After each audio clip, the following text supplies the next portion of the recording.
blocking. Then, in the 1960s, the Packers' Ron Kramer and the Bears' Mike Ditka made the position a vital part of the passing attack. But the man who truly revolutionized the position was John Mackey. Mackey was an All-American fullback at Syracuse University, and he came to the Baltimore Colts in 1963. While others had explored the potential of the position, Mackey set foot on territory no one thought possible. His speed made him a dangerous deep threat, but it was the ability to break tackles and punish defenders that made Mackey a unique player. And his spectacular body of work rivals anyone who ever played the sport of pro football. In 1963, a Baltimore Colt rookie named John Mackey reinvented the position of tight end. With number 88, the position skipped many phases in its natural evolution. It was like stepping from a biplane into the space shuttle.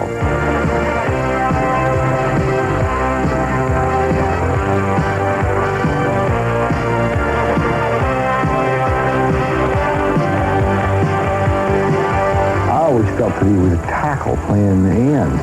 John Mackey's a guy you'd like to forget. He was just too big to play the position he played.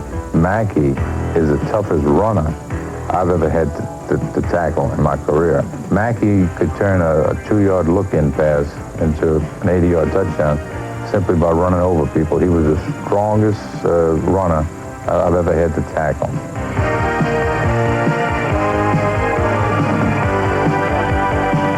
He gets the ball deep, and then the show started downfield once he caught the ball, because he had strong legs, and this explosive power that he had really began to show itself in meeting tacklers.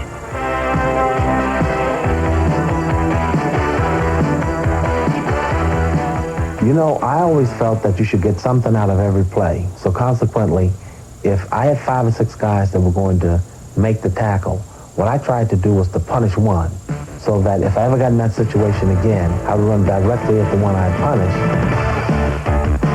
I always tried to get something out of every play. There were many times when I knew I couldn't go all the way. I never thought I was like a Mack truck. I really don't know why I broke those tackles, other than the fact that I think you have an edge when you think go for the goal line. And when you practice every time you catch the ball on going for the goal line, I think it gives you just an extra step that enables you to break some tackles. I think it would have been terrifying for a defensive back. We had several plays. We had a whole offense that was designed just to get him the ball. We didn't care if he was covered or not, if he had the ball, because he'd run over the first guy and run away from the rest.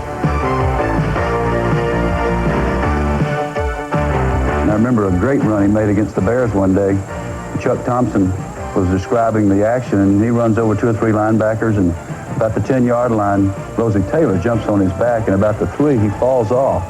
And Thompson, in this fit of glee, as he goes into the end zone, he says, and Rosie Taylor was very fortunate. He fell off rather than being run over. And John was like a runaway freight train. On November 20th, 1966, this runaway locomotive ran over, then away from the entire Detroit Lion defense. A 64-yard touchdown that is arguably the greatest play in pro football history. Basically what happened, I caught a little diagonal pass and I turned up. And I started running toward the goal line. And when I saw those defenders coming, I made up in my mind that I was going to punish somebody. They had about 7 or 8 guys that were waiting to make the tackle. I closed my eyes and just said, I'm just going to ram into it. And I came right through it.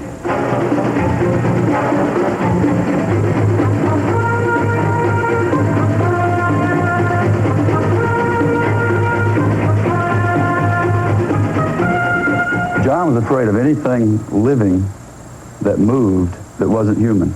Dennis Gallbats put a locust inside my pads. Once every 7 years, these locusts come to Westminster, Maryland. They're about, 4 inches long, and they make this incredible deep trill. And so Gallbats gets the locust, and he puts it in John's thigh, place where his thigh pads would normally go. So we get in the huddle, and Unitas is calling the play, and everybody's just trying to restrain themselves, and suddenly we hear this loud sound. It goes... Mackey, who's so intense in practice all the time, he just listens to the play. And there's a repeat of the sound. Now Unitas is starting to break up, so he can't call the play. I heard this buzzing sound, and I looked down and my thigh was vibrating. And I had no idea what it was. I came out of my pants right on the field, and Shula panicked and said, "Surround them, you got to surround them." And there were always 400 or 500 people at practice, but the pants came off. Mackey's pants came off. So a lot of people had a good idea of what John looked like. John Mackey played like Hollywood's creation of a pro football player. And indeed, his feats seemed more fantasy than fact. Like a select few, he transformed a team game into an individual sport.